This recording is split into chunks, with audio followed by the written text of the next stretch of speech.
श्रीगुरुभ्यो नमः। हरिः ओम्।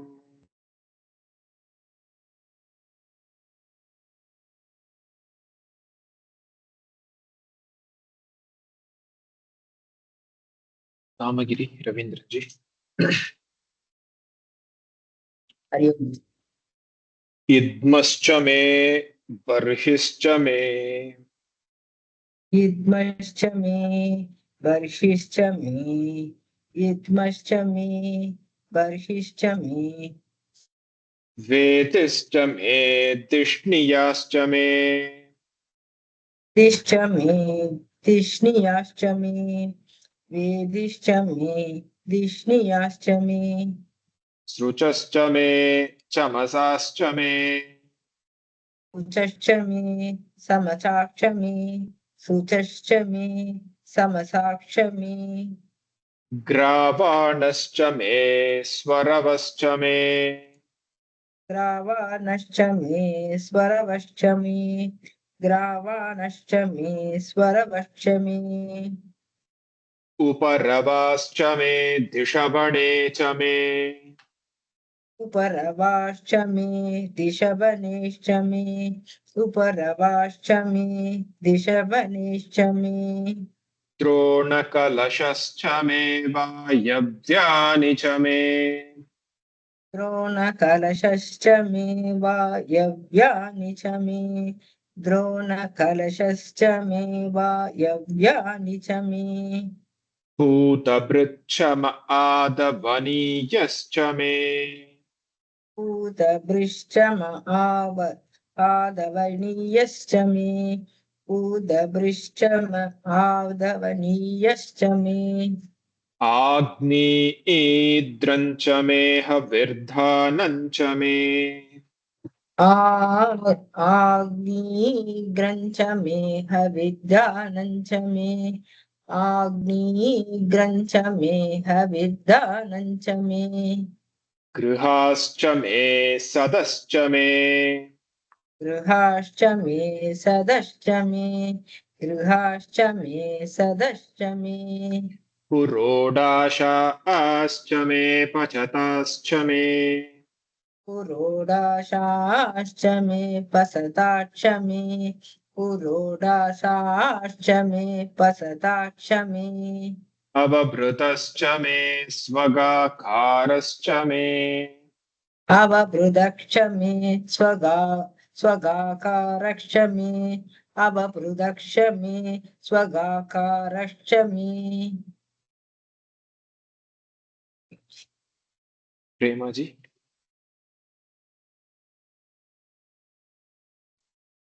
हरि ओम जी।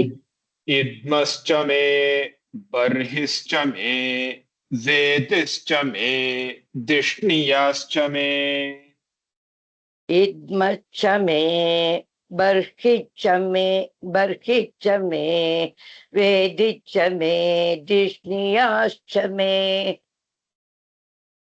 इद्मच्छ मे बर्हिच्छ मे वेदिश्च मे दिष्णियाश्च मे वेदिश्च मे दिष्णियाश्च मे सृचश्च मे चमसाश्च मे वेदिश्च मे दिष्णियाश्च मे सृसच्च मे समसाच्च मे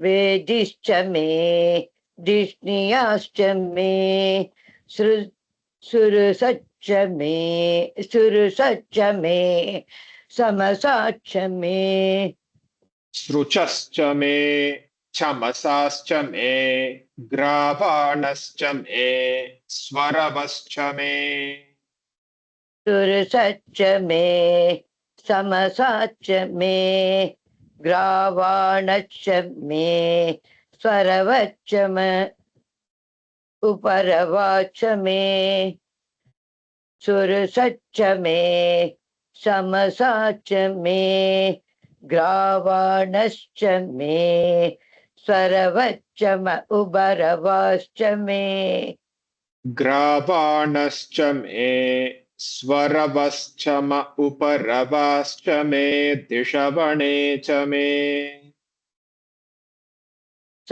ग्रावाणश्च मे स्वरवच्चम उपरवाच्च मे दिशवणच्च मे ग्रावाणश्च मे स्वरवश्चम उपरवाच्च मे दिशवणच्च मे दिशवणे च मे दिशवणे उपरवा च मे उपरवाश्च मे दिशवणे च मे द्रोणकलशश्च मे वायव्यानि च मे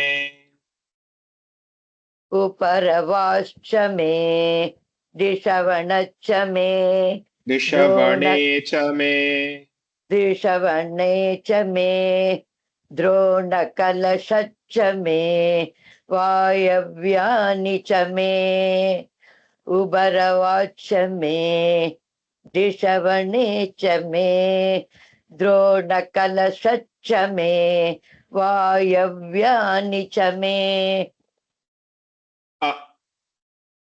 द्रोणकलशश्च मे वायव्यानि च मे पूतभृच्छम आदवनीयश्च मे द्रोणकलशच्च मे वायव्यानि च मे भूतभृक्षम आदवनि यच्च मे आग्नित्रच्च मे आग्नित्र च मे द्रोणकलशच्च मे वायव्यानि च मे भूतभृक्षम आदवनीयच्च मे पूतभृच्छम आदवनीयश्च आग्नेयीद्रं च मे हविर्दानं च मे भूतभृक्षम आदवनीयच्च आग्नेयीद्रं च मे हविर्दानं च मे भूतभृक्षम आदवनीयश्च मे आदवनीयश्च आग्नेयीद्रं च मे हविर्दानं च मे आग्नेयीद्रं च मे हविर्धानं च मे गृहाश्च मे सदश्च मे आदवनीयश्च मे आदवनीयच्च आग्नेयीद्रं च मे हविर्दानं च मे गृहाश्च मे आदवनीयश्च आग्नेयीद्रं च मे हविर्दानं च मे गृहाश्च मे गृहाश्च मे सदश्च मे पुरोडाशाश्च मे पचताश्च मे गृहाश्च मे सदच्च मे बुरोडाश्च मे पुरो पशदाच्च मे पुरोडाशा बुरोडाश्च मे पशदाश्च मे गृहा पुरोडाश पुरोडाशाश्च मे पचताश्च मे वभृतश्च मे स्वगाकारश्च मे बुरोडाश्च मे पशदाच्च मे वपृदच्च मे स्वकाकारच्च मे बुरोडाश्च मे पशदाच्च मे वपृदच्च मे स्वकाकारश्च मे बी पद्मावती हरि ओम् इद्मश्च मे बर्हिश्च मे वेतिश्च मे धिष्णियाश्च मे इद्मश्च मे बर्हिश्च मे वेदिश्च मे तिष्णियाश्च मे इद्मश्च मे बर्हिश्च मे वेदिश्च मे दिष्णियाश्च मे वेदिश्च मे धिष्णियाश्च मे सृचश्च मे चमसाश्च मे वेदिश्च मे दिष्णियाश्च मे सृचश्च मे वेदिश्च मे दिष्णियाश्च मे सृचश्च मे रुचश्च मे चमसाश्च मे ग्रावाणश्च मे स्वरवश्च मे सृचश्च मे चमसाश्च मे ग्रावाणश्च मे स्वरवश्च मे सृचश्च मे चमसाश्च मे ग्रावाणश्च मे स्वरवश्च मे ग्रावाणश्च मे स्वरवश्च म उपरवाश्च मे दिशवणे च मे ग्रावाणश्च मे स्वरवश्च म उपरवाश्च मे दिशवणे च मे ग्रावाणश्च मे स्वरवश्च म उपरवाश्च मे दिशवणे च मे उपरवाश्च मे दिशवणे च मे द्रोणकलशश्च मे वायव्यानि च मे उपरवाश्च मे दिशवणे च मे द्रोणकलशश्च मे वायव्यानि च मे उपरवाश्च मे दिशवणे च मे द्रोणकलशश्च मे वायव्यानि च मे द्रोणकलशश्च मे वायव्यानि च मे पूतभृच्च म आदवनीयश्च मे द्रोणकलशश्च मे वायव्यानि च मे पूतभृश्च मे आदवनीयश्च मे द्रोणकलशश्च मे वायव्यानि च मे पूतभृश्च मे आदवनीयश्च मे पूतभृच्च म आदवनीयश्च म आग्नेयीद्रं च मे हविर्दानं च मे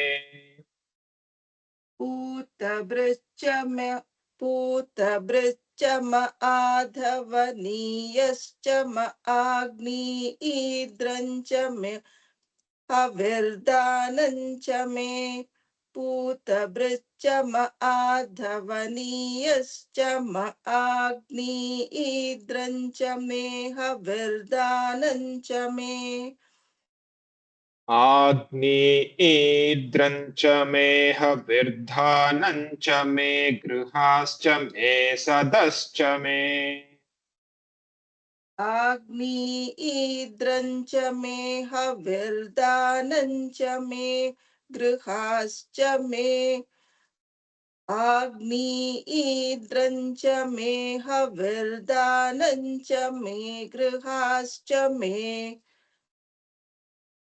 गृहाश्च मे सदश्च मे पुरोडाशाश्च मे पचताश्च मे गृहाश्च मे गृहाश्च मे सदश्च मे पुरोडाशाश्च मे पचताश्च मे गृहाश्च मे सदश्च मे पुरोडाशाश्च मे पचताश्च मे पुरोडाशाश्च मे पचताश्च मे बभृतश्च मे स्वगाकारश्च मे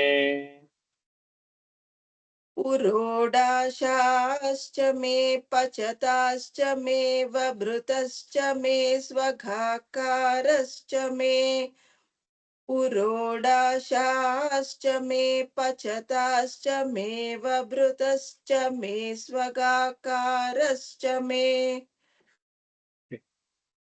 पंकजा महेश जी इद्मश्च मे बर्हिश्च मे वेदिश्च मे दिष्णियाश्च मे सृचश्च मे चमसाश्च मे ग्रावाणश्च मे स्वरवश्च मे इद्मश्च मे बर्हिश्च मे वेदिश्च मे दिष्णियाश्च मे सृचश्च मे चमशाश्च मे ग्रावाणश्च मे स्वरवश्च मे इद्मश्च मे बर्हिश्च मे वेदिश्च मे धिष्णियाश्च मे सृचश्च मे चमशाश्च मे ग्रावाणश्च मे स्वरवश्च मे ग्रावाणश्च मे स्वरवश्च म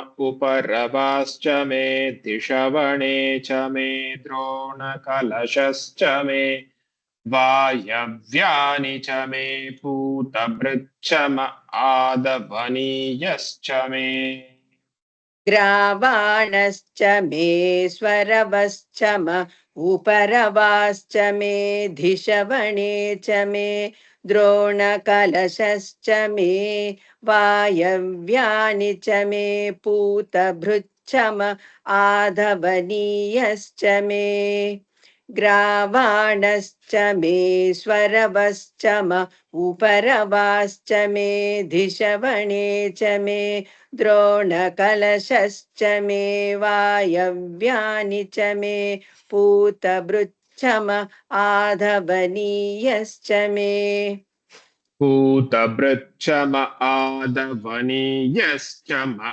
आग्नेयीद्रं च मे हविर्धानं च मे गृहाश्च मे सदश्च मे पुरोडाशाश्च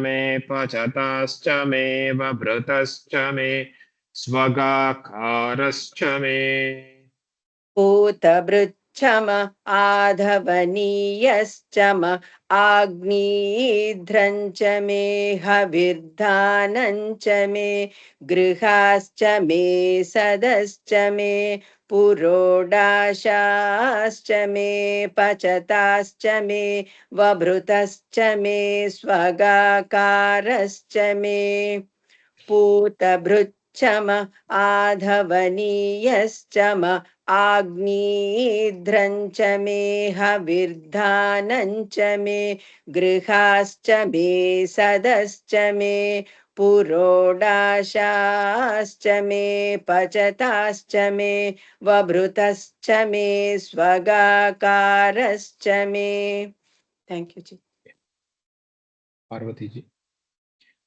इद्मश्च मे बर्हिश्च मे वेदिश्च मे दिष्णियाश्च मे सृचश्च मे चमसाश्च मे ग्रावाणश्च मे स्वरवश्च मे इद्मश्च मे बहिश्च मे वेदिश्च मे दिष्णियाश्च मे सृसश्च मे चमसा च मे ग्रावाण्यश्च मे स्वरवश्च मे इद्मश्च मे बर्हिश्च मे वेदिश्च मे दिष्णियाश्च मे सृसश्च मे समचास मे ग्रावाणश्च मे स्वरवश्च मे ग्रावाणश्च मे स्वरवश्च म उपरवाश्च मे दिशवणे च मे द्रोणकलशश्च मे वायव्यानि च मे पूतभृच्च म आदवनीयश्च मे ग्रावाणश्च मे स्वरवश्च म उपरवाश्च मे दिशवणे च मे द्रोणकलशश्च मे वायवनी च मे पूतभृत् वायव्यानि च मे वायव्यानि च मे पूतभृश्च म आदवनीयश्च म ग्रावणश्च मे स्वरवश्च म उपरवाश्च मे दृशवणे च मे द्रोणकलशश्च मे वायव्यानि च मे पूतभृश्च मे भूतभृच्छम आदवनीयश्चम आग्नेयीद्रं च मे हविर्धानं च मे गृहाश्च मे सदश्च मे पुरोडा शाश्च मे पचताश्च मे बभृतश्च मे स्वगाकारश्च मे उतभ्रश्च आदवनीयश्च आग्नेयीद्रं च मे हविर्दानं च मे गृहाश्च मे सदश्च मे पुरोडाशाश्च मे पचताश्च मे अवृद्धश्च मे स्वगाराश्च मे पूतभृश्च आदवनीयश्च आग्नेयीद्रं च मे हविर्दानं च मे गृहाश्च मे सदश्च मे पुरोडाशाश्च मे पचताश्च मे अवृद्धश्च मे स्वगाकारश्च मे Ringa SG. Idmascha me, Barhischa me, Vedischa me, Dishniyascha me, Sruchascha me, Chamasascha me, Gravanascha me, Svaravascha ma Uparavascha me, Dishavane cha me, Dronakalasascha me, Vayavyani cha me. इत्मश्च मे बर्हिश्च मे वेदिश्च मे तिष्णियाश्च मे सुसच्च मे समसाश्च मे ग्रावाणश्च मे स्वरवच्च उपरवाच्च मे दिशवनेच्च मे द्रोणहलसच्च मे वायव्यानि च मे यत्मच्च मे बर्हिश्च मे वेदिश्च मे तिष्णियाश्च मे सुसच्च मे समसाच्च मे ग्रावाणश्च मे स्वरवच्च उपरवच्च मे दिशवने च मे द्रोणाकलश्च मे वायव्यानि च मे द्रोणकलशश्च मे वायव्यानि च मे पूतभृच्छ म आदवनीयश्च म आग्नेयीद्रं च मे हविर्धानं च मे गृहाश्च मे सदश्च मे पुरोडाशाश्च मे पचताश्च मे बभृतश्च मे स्वगाकारश्च मे द्रोणहलसच्च मे वायव्यानि च मे भूतभृच्च म आदवनीयच्च म आग्नेयीत्रं च मे हविर्दानं च मे गृहाच्च मे सदश्च मे प्रोडाशाच्च मे पसदाच्च मवप्रदच्च मे स्वाहाहरश्च मे द्रोणहलसच्च मे स्वगाकारश्च मे द्रोणाहलसच्च मे वायव्यानि च मे भूतभृच्च म आदवनीयच्च म आग्नेयीत्रं च मे हविर्दानं च मे गृहाच्च मे सदच्च मे प्रोडाशाच्च मे पसदाच्च मे वप्रदच्च मे स्वाहाहरश्च मे स्वगाकारश्च मे स्वाहाहारश्च मे स्वाहाहारश्च मे राजशेखर जी इद्मश्च मे बर्हिश्च मे वेदिश्च मे दिष्णियाश्च मे सृचश्च मे चमसाश्च मे ग्रावाणश्च मे स्वरवश्च म उपरवाश्च मे दिशवणे च मे द्रोणकलशश्च मे वायव्यानि च मे हरि ओम जी। इत्मश्च मे बर्हिश्च मे वेदिश्च मे दिष्णीयाश्च मे सृचश्च मे समसाश्च मे ग्रावाणश्च मे स्वरवश्च मौपरवाश्च मे दिशवने च मे द्रोणकलशश्च मे वायव्यानि च मे इत्मश्च मे बर्हिश्च मे वेदिश्च मे दिस्नियाश्च मे ऋचश्च मे समसाश्च मे ग्रावाणश्च मे स्वरवश्च मौबरवाश्च मे दिशवने च मे द्रोणकलशश्च मे वायव्यानि च मे द्रोणकलशश्च मे वायव्यानि च मे पूतभृच्छम आदवनीयश्च म आग्नेयीद्रं च मे हविर्दानं च मे गृहाश्च मे सदश्च मे पुरोडाशाश्च मे पचताश्च मे बभृतश्च मे स्वगाकारश्च मे द्रोणकलशश्च मे वायव्यानि च मे भूतभृच्छम आदवनीयश्च माग्नेयीत्रं च मे हविर्दानं च मे गृहाश्च मे सदश्च मे पुरोडासाश्च मे पचदाश्च मे बभृतश्च मे स्वगाकारश्च मे द्रोणकलशश्च मे वायव्यानि च मे भूतभृच्छम आदवनीयश्च माग्नेयीत्रं च मे अविर्दानं च मे गृहाश्च मे सदश्च मे पुरोडासाश्च मे पचदाश्च मे बभृतश्च मे स्वगाकारश्च मे रामकृष्णन राममूर्ति जी इद्मश्च मे बर्हिश्च मे वेदिश्च मे दिष्णियाश्च मे सृचश्च मे चमसाश्च मे ग्रावाणश्च मे स्वरवश्च म उपरवाश्च मे दिशवणे च मे द्रोणकलशश्च मे वायव्यानि च मे पूतभृच्छ म आदवनीयश्च म आग्नेयीद्रं च मे हविर्धानं च मे गृहाश्च मे सदश्च मे पुरोडाशाश्च मे पचताश्च मे बभृतश्च मे स्वगाकारश्च मे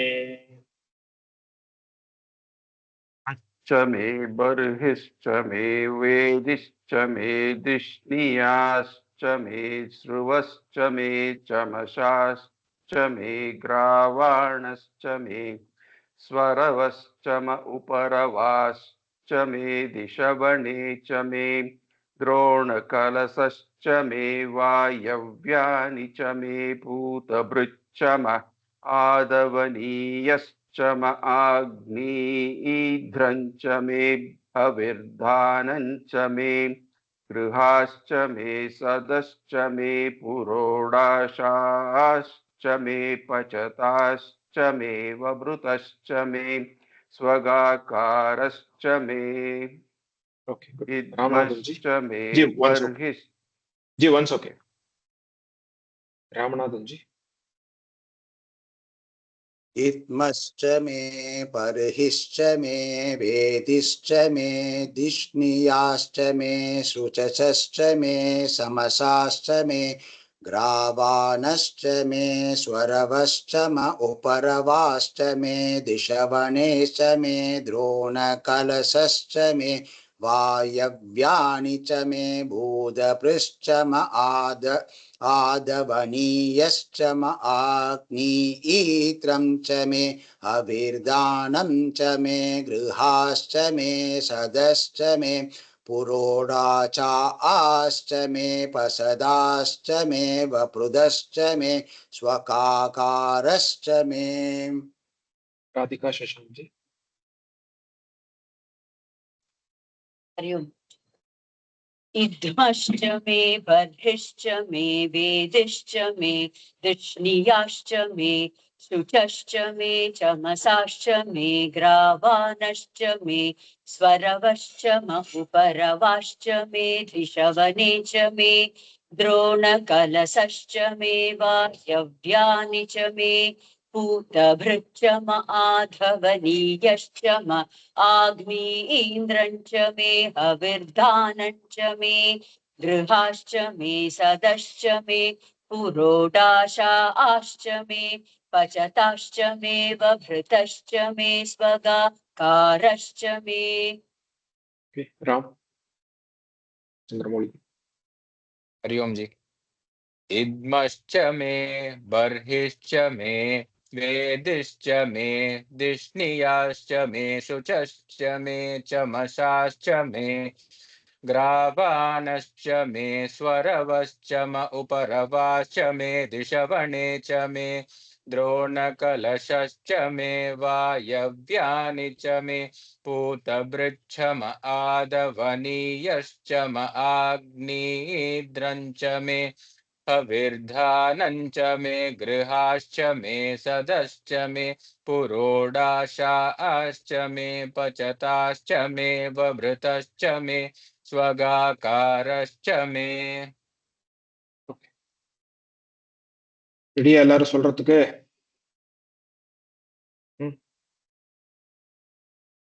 ரெடியா சொல்றதுக்கு? Ready ready ji. Ready. Very good. Ready. Bhuvaneswari Viswanathan.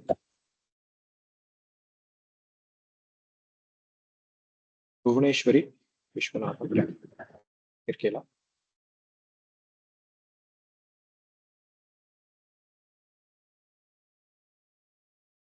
இருக்கீங்களா ஜி? இல்ல. ஓகே. चंद्रमौलीश्वरम। हरि ओम सर। இல்ல இல்ல இல்ல இல்ல இல்ல அக்னா விஷ்ணு.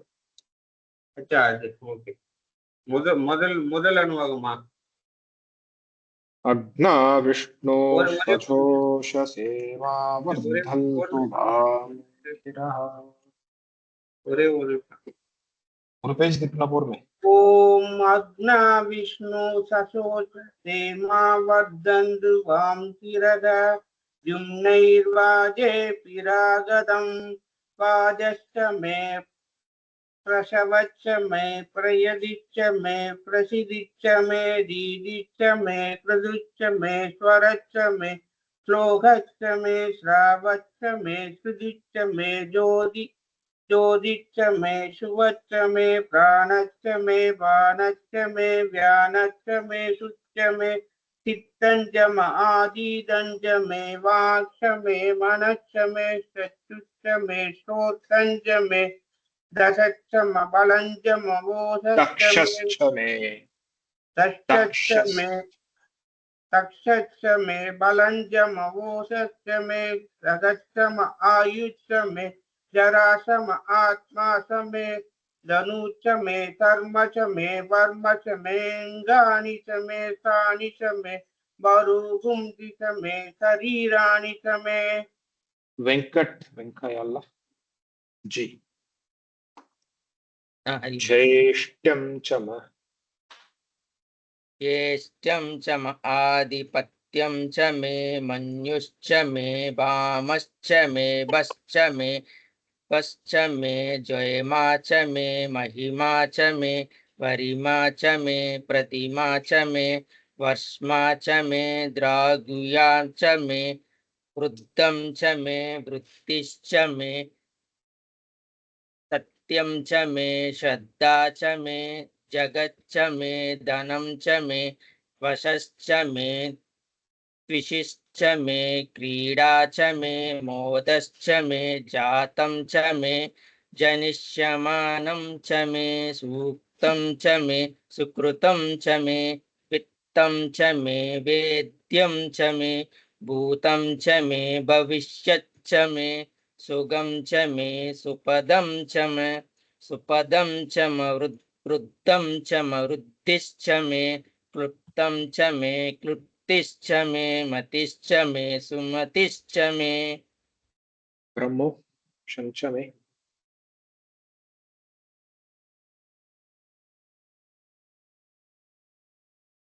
ब्रह्म तेजस्विनी जी। ஷஞ்ச மே மயஸ்ச மே. சொல்லு கேக்குறது. च मे मयश्च मे प्रियञ्च मे नु कामश्च मे सौमनसश्च मे भद्रं च मे श्रेयश्च मे वस्यश्च मे यशश्च मे भगश्च मे द्रविणं च मे यन्ता च मे धर्ता च मे क्षेमश्च मे धृतिश्च मे विश्वं च मे महश्च मे संविश्च मे ज्ञात्रं च मे सूश्च मे प्रसूश्च मे क्षीरं च मे लयश्च मरुतं च मे मृतं च मे यक्ष्मं च मे नामयश्च मे जीवातुश्च मे दीर्घायुत्वं च मे नमित्रं च मे भयं च मे सुखं च मे शयनं च मे सुषा च मे सुदिनं च मे. லக்ஷ்மி எஸ்.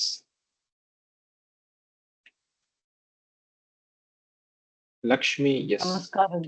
நமஸ்காரம் ஜி. சொல்லு. ऊर्च मे सून्द्रता च मे पयश्च मे रसश्च मे घृधं च मे मधु च मे शब्दिश्च मे सपीतिश्च मे कृषिश्च मे वृष्टिश्च मे जैत्रं च औद्भित्यं च मे रजिच्च मे रायश्च मे पुष्टं च मे पुष्टिश्च मे विभु च मे प्रभु च मे बहु च मे भूयश्च मे पूर्णं च मे पूर्णतरं च मे क्षितिश्च मे कोयवाश्च मे नञ्च मे क्षुक्च मे व्रीहयश्च मे यवाश्च मे माशाश्च मे तिनाश्च मे मुद्गाश्च मे खल्वाश्च मे गोधुमाश्च मे मसुराश्च मे प्रियङ्गमश्च मे न वच्च मे श्यामकाश्च मे निवाराश्च मे. நீங்க தான் ரீசெண்டா ஜாயின் பண்ண இல்லையா? ஆமாப்பா. Okay good. கீதா வி இருக்கேடா? இருக்கேன். ஹரி ஓம் ஜி.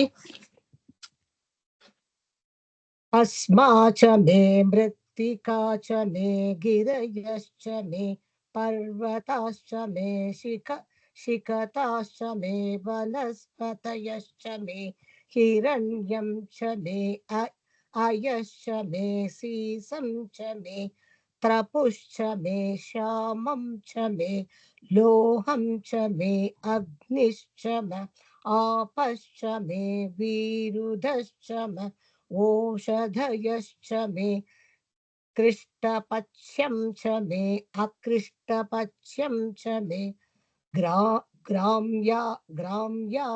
मे ग्राम्याश्च मे ग्राम्याश्च मे पशव आरण्याश्च मे यज्ञेन कल्पन्ताम् यज्ञेन आरण्याश्च मे आरण्याश्च यज्ञेन कल्पन्ताम् वित्तं च मे वित्तिश्च मे भूतं च मे भूतिश्च मे वसु च मे वसतिश्च मे कर्म च मे शक्तिश्च मे अर्थश्च म एमश्च मे इतिश्च मे गतिश्च मे. यामिनी मनोहरन जी.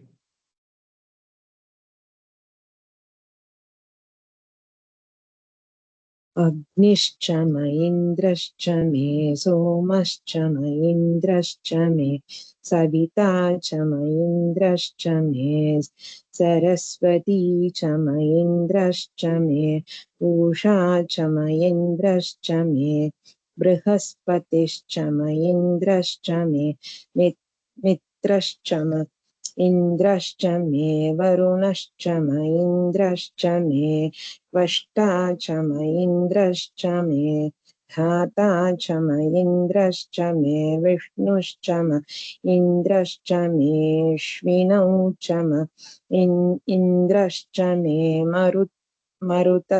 मरुतश्च म इन्द्रश्च मे विश्वे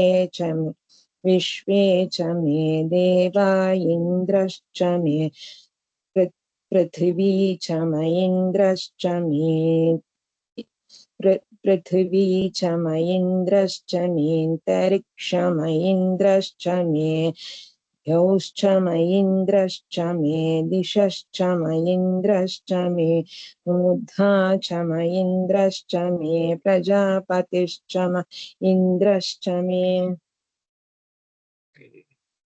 विजय जी। हरि ओम जी।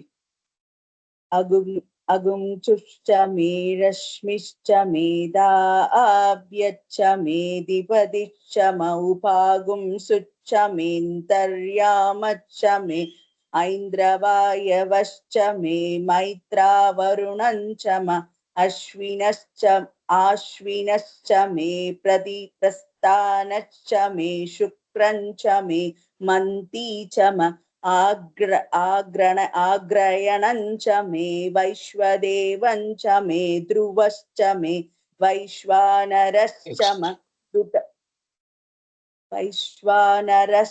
मरुतगृहाश्च मे त्रिगाघ्रायश्च म ऐन्द्राग्रश्च मे वैश्वदेवश्च मे मरुत्वतीयाश्च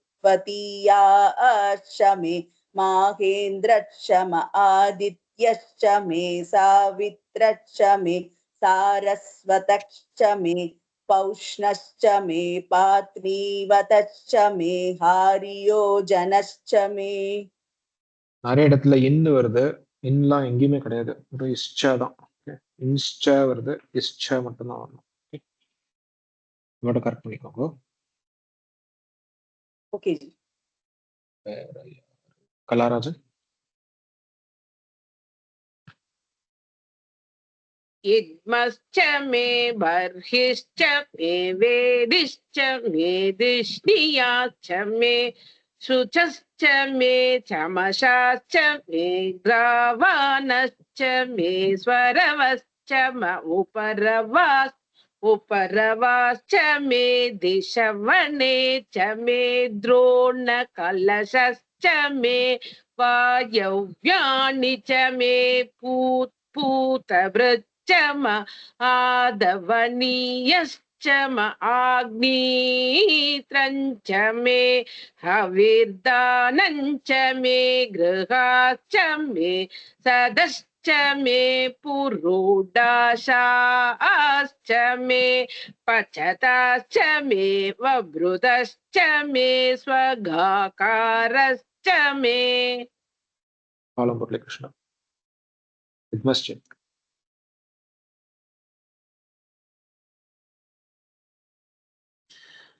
इत्मश्च मे बर्हिश्च मे वेदिश्च मे दिष्णियाश्च मे शुचश्च मे चमसाश्च मे ग्रावाणश्च मे स्वरवश्च म उपरवाश्च मे दिशवने च मे द्रोणकलशश्च मे वायव्यानि च मे पूतभृच्च म आदवनीयश्च म आग्निद्रञ्च मे हविर्दानञ्च मे गृहाश्च मे सदश्च मे पुरोडाशाश्च मे पशताश्च मे वभृतश्च मे स्वगाकारश्च मे। स्वामीनाथन आर जी.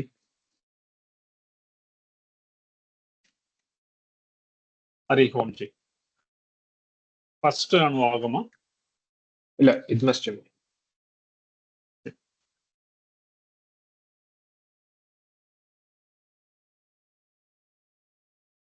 इग्मश्च मे बर्हिश्च मे वेदिश्च मे दिष्णियाश्च मे सृषश्च मे चमसाश्च मे ग्रावाणश्च मे स्वरवश्च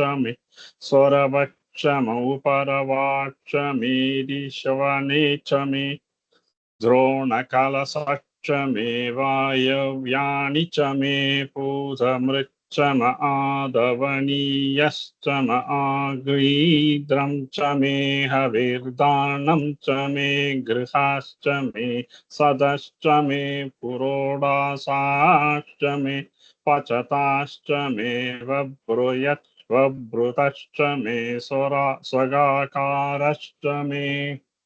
ஓகே குட். ருத்ரமலம் ப்ராக்டிஸ் பண்ணிருக்கீங்களா? நமக்கம் பண்ணிட்டு இருக்கோம் ஜி.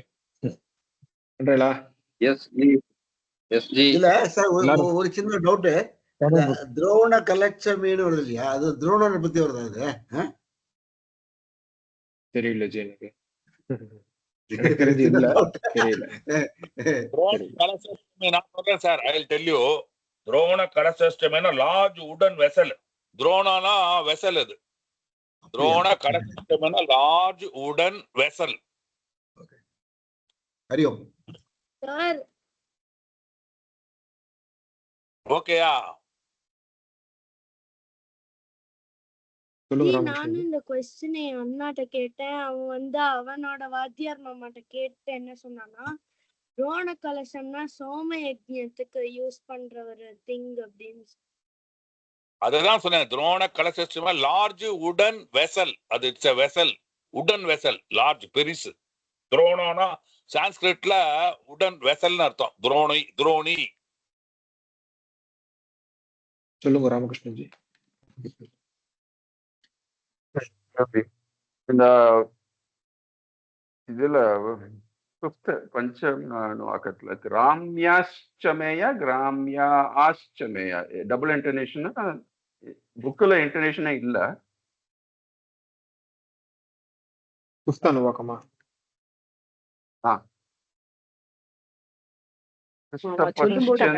பஞ்சமே கிருஷ்ண பஞ்சமே அப்புறம் இருக்கிறது. ரம்யாஷ்டமேன்னு தான் புக்ல இருக்கு. நீங்க ரம்யா இன்டர்நேஷனே இல்ல. அதாவது சிங்கிள் இன்டர்நேஷன் தான். மேல I mean sorry, no there is no intonation. இஸ்சாக் மேல மட்டும் தான் இன்டர்நேஷன். Okay, thank you. சரி, நமக்கம் சாண்ட் பண்ற இது பிராக்டிஸ் பண்ற இல்லையா? பண்றோம் ஜி. ஓகே, புவனேஸ்வரி ஜி. புவனேஸ்வரி விஸ்வநாதன் இருக்கீங்களா? Second time calling. Yes sir. Okay. Namakam 5th paragraph chant பண்ணுங்களே. 8ஆவதா ஃபர்ஸ்டா? நமக்கம் 5th. ஓகே. நமோ பவாய ச. விருத்திகா ச மே கிரய. இல்ல ஒரு நிமிஷம். நமக்கம் 5வது. நமோ பவாய ச ருத்ராய ச நம ஷர்வாய ச பசுபதயே ச நமோ நீலக்ரீவாய ச சிதிகண்டாய ச நம. நமோ பவாய ச ருத்ராய ச நம சூர்வாய ச. கோலப்பஞ்சி மியூட்ல போங்க ப்ளீஸ். சார் இது which page சார்? ஜி நீங்க பிராக்டிஸ் பண்றீங்கன்னா உங்களுக்கு தெரியும் புக் எந்த பேஜ்னு. நமக்கம் 5th ஸ்டான்ஸா அதான் ஜி. நீங்க சொல்லுங்க ஜி, புவனேஸ்வரி ஜி. நமோ பவாய ச ருத்ராய ச நம சர்வாய ச பசுபதயே ச நமோ நீலக்ரீவாய ச சிதிகண்டாய ச நம கபர்தினே ச व्युक्तकेशाय च नमः सहस्राक्षाय च सतदन्वने च नमो गिरिशाय च शिबिविष्टाय च नमो मीडुष्टमाय चेषुमते च नमो ह्रस्वाय च वामनाय च नमो बृहते च वर्षीयसे च नमो वृद्धाय च वृद्धाय च संवृद्वने च नमो अग्र्याय च प्रथमाय च नम आशवे चाजिराय च नमः शीघ्रियाय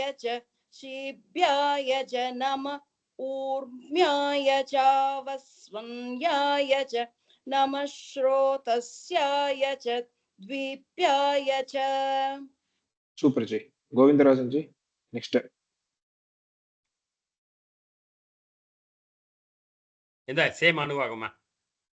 நெக்ஸ்ட் நமோ ஜேஷ்டாய ச நமோ ज्येष्ठाय च कनिष्ठाय च नम पूर्वजाय च परजाय च नमो मध्यमाय चापगल्भाय च नमो जगन्याय च बुद्ध्याय च नमः सोऽभ्याय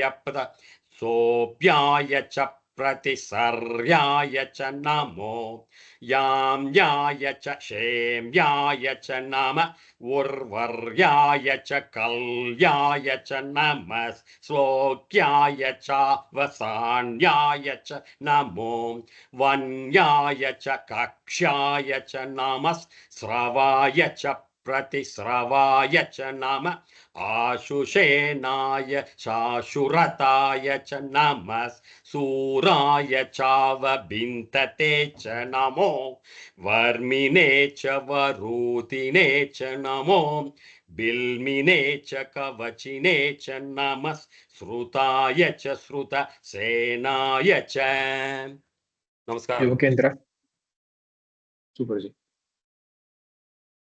எஸ் எட்டாவதாஜி नेक्स्ट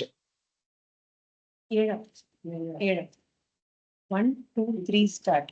नमो दुन्दुभ्याय च अनन्याय च नमो दृष्णवे च प्रमृषाय च नमो दूताय च प्रहिताय च नमो निषङ्गिणे शेषुतिमते च नमः तीक्ष्णे च वेचायुधिने च नमः स्वायुताय च सुधन्वने च नमः श्रुत्याय च पत्याय च नमः काट्याय च नीत्याय च नमः सूद्याय च सरस्याय च नमो नाट्याय च वैशन्ताय च नमः कूप्याय च वट्याय च नमो वर्ष्याय च वर्ष्याय च नमो मेद्याय च विद्युत्याय च नमः ईत्र्याय च तप्याय च नमो वात्याय च रेश्म्याय च नमो वास्तव्याय च वास्तुपाय च. गुड CSC मणिसुंदर जी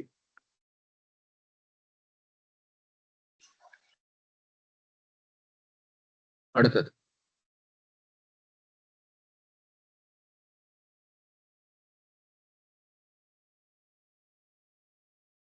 நீ மியூட்ல இருக்கே.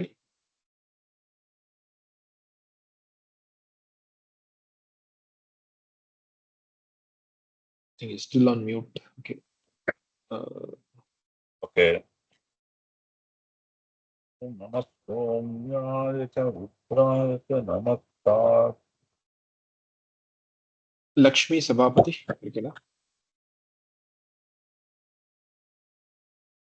नमः सोमाय च रुद्राय च नमस्ताम्राय च अरुणाय च नमः शङ्गाय च पशुपतये च नमः उग्राय च भीमाय च नमो अग्रे वदाय च दूरे वदाय च नमो हन्त्रे च हनीयसे च नमो वृक्षेभ्यो हरिकेशेभ्यो नमस्ताराय नमः शम्भवे च मयोपवे च नमः शङ्कराय च मयस्कराय च नमः शिवाय च शिवतराय च नमस्तीत्याय च कूल्याय च नमः पार्याय च वार्याय च नमः प्रकरणाय चोत्तरणाय च नमः आधार्याय च लाद्याय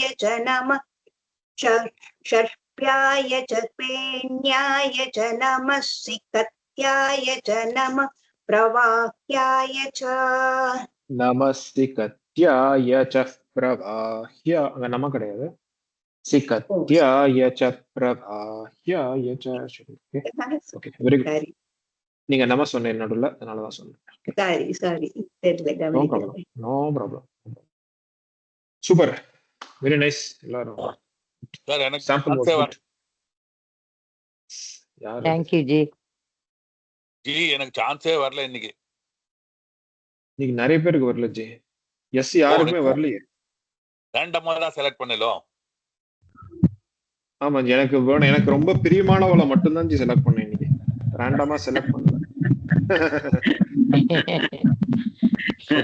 I only chose people whom I like most. Purposefully ஜி. ஜி ரேண்டமா செலக்ட் பண்ணி கூப்பிட்டு இருக்கேன் எல்லாரையும். Okay okay. சில பேர் கூப்பிடுறேன், வரவும் மாட்டேங்கிறேன். நான் என்ன பண்றது? அவளுக்கு என்ன பிடிக்கலன்னு அர்த்தமா? சொல்லுங்க. ஓகே. ஓம் சாந்தி. நாளைக்கு கிளாஸ் உண்டு. நாளைக்கு சாமவேதம் ஐ திங்க் உபகரமான்னு நினைக்கிறேன். எவ்வளவு பேர் சாமவேதம்? எனக்கு தெரிஞ்சு 2 பேர் சாமவேதம். அது தவிர அடிஷனலா யாரா இருக்கீங்களா? நீங்களும் சாமவேதமா ராமகிருஷ்ணன் ஜி? ஓகே 3. வேற யாரு சாமவேதம்? சுவாமிநாதன் சாமவேதம். அதான் சுவாமிநாதன், பாலகிருஷ்ணன், ராமகிருஷ்ணன், ராமமூர்த்தி 3 பேர். சார் மறுநாள் புள்ளியார் சதுர்த்தி ப்ரிப்பரேஷன் வேற இருக்கும் சார். நாளைக்கு காத்தால ஒரு 1 ஹவருக்குள்ள அரைச்சிருவேலாம். மாமே ஒரு யாருப்பா அது? 1 மணி நேரம் தான் நான் கேக்குறேன். என்ன சொல்லி தருவீங்க? புரியல. நாளைக்கு 1 மணி நேரம் கிளாஸ் வாங்கப்பா. சாமவேதம் ஒன்னும் இல்ல. நாளைக்கு சாமவேதம் உபகர்மா. ஐ மீன் நாளைக்கு சாமவேதம் இருக்கிறவா பூனல் கொடுப்பா, மாத்திப்பா. அதனால எவ்வளவு பேருன்னு கேட்டேன். வேற ஒண்ணும் இல்ல. 3 பேர். 3 பேர் தான். 3 பேர் அட்ஜஸ்ட். அப்புறம் ரெக்கார்டிங் கேட்டுக்கிறீங்களா? ஓகேவா? ஏன்னா அது விட்டேன்னா அப்புறம் அப்புறம் கிளாஸ் இல்லன்னு தான் சொல்லணும் நான். எனக்கு I don't have alternative days to do it. அடுத்த ஆரம்பிக்கணும். ஆமா. ஓகேவா Swaminathan ji? You requested for next class, but எனக்கு ஐ ஃபைண்ட் இட் எனக்கு எப்போ கொடுப்பேன்னு தெரியல எனக்கு. So that's the reason I am saying. Okay thank you ji. Thank you. நான் கம்மியா நடத்துறேன். என்ன நாளைக்கு இது மாதிரி நாளைக்கு ருத்ரம் நிறைய பேர் சொல்ல வைக்கிறேன். கம்மியா நடத்தினேன். இதை நாளைக்கு இருக்கு கிளாஸ் இருக்கிறபடி ஓகே. ஓகே ஜி. Okay. Vinayagar Chaturthi celebration post Chamakam class. ப்ரேயரோட ஆரம்பிக்கணும். ருத்ரம் சமக்கம் முடிச்சுட்டு அதுக்கப்புறம் விநாயகர் சதுர்த்தி ஆரம்பிச்சுன்னா Vinayagar will be very happy. சரியா? ஓகே ஜி. ஓகே. ஓம் சாந்தி சாந்தி சாந்தி. யதக்ஷர பதப்ரஷ்டம் மாத்ராஹீனம் து யத் பவேத் தத் சர்வம் க்ஷம்யதாம் தேவ நாராயண நமோஸ்துதே. விசர்கபிந்து மாத்ராணி பதபாதாக்ஷராணி ச न्यूनानि चातिरिक्तानि समक्ष पुरुषोत्तम अन्यथा शरणं नास्ति त्वमेव शरणं मम तस्मात् कारुण्यभावेन रक्ष रक्ष महेश्वर. हरिः ओम तत्सत्. ओम पूर्णमदः पूर्णमिदं पूर्णात् पूर्णमुदच्यते पूर्णस्य पूर्णमादाय पूर्णमेवावशिष्यते. ओम शांति शांति शांति. हरि ओम श्री गुरुभ्यो नमः. हरि ओम. शेखर जी நாளை கூப்பிடுறேன். நாளை எஸ்ல இருந்து ஸ்டார்ட் பண்ணுவேன். கூப்பிடுறேன். கிளாஸ்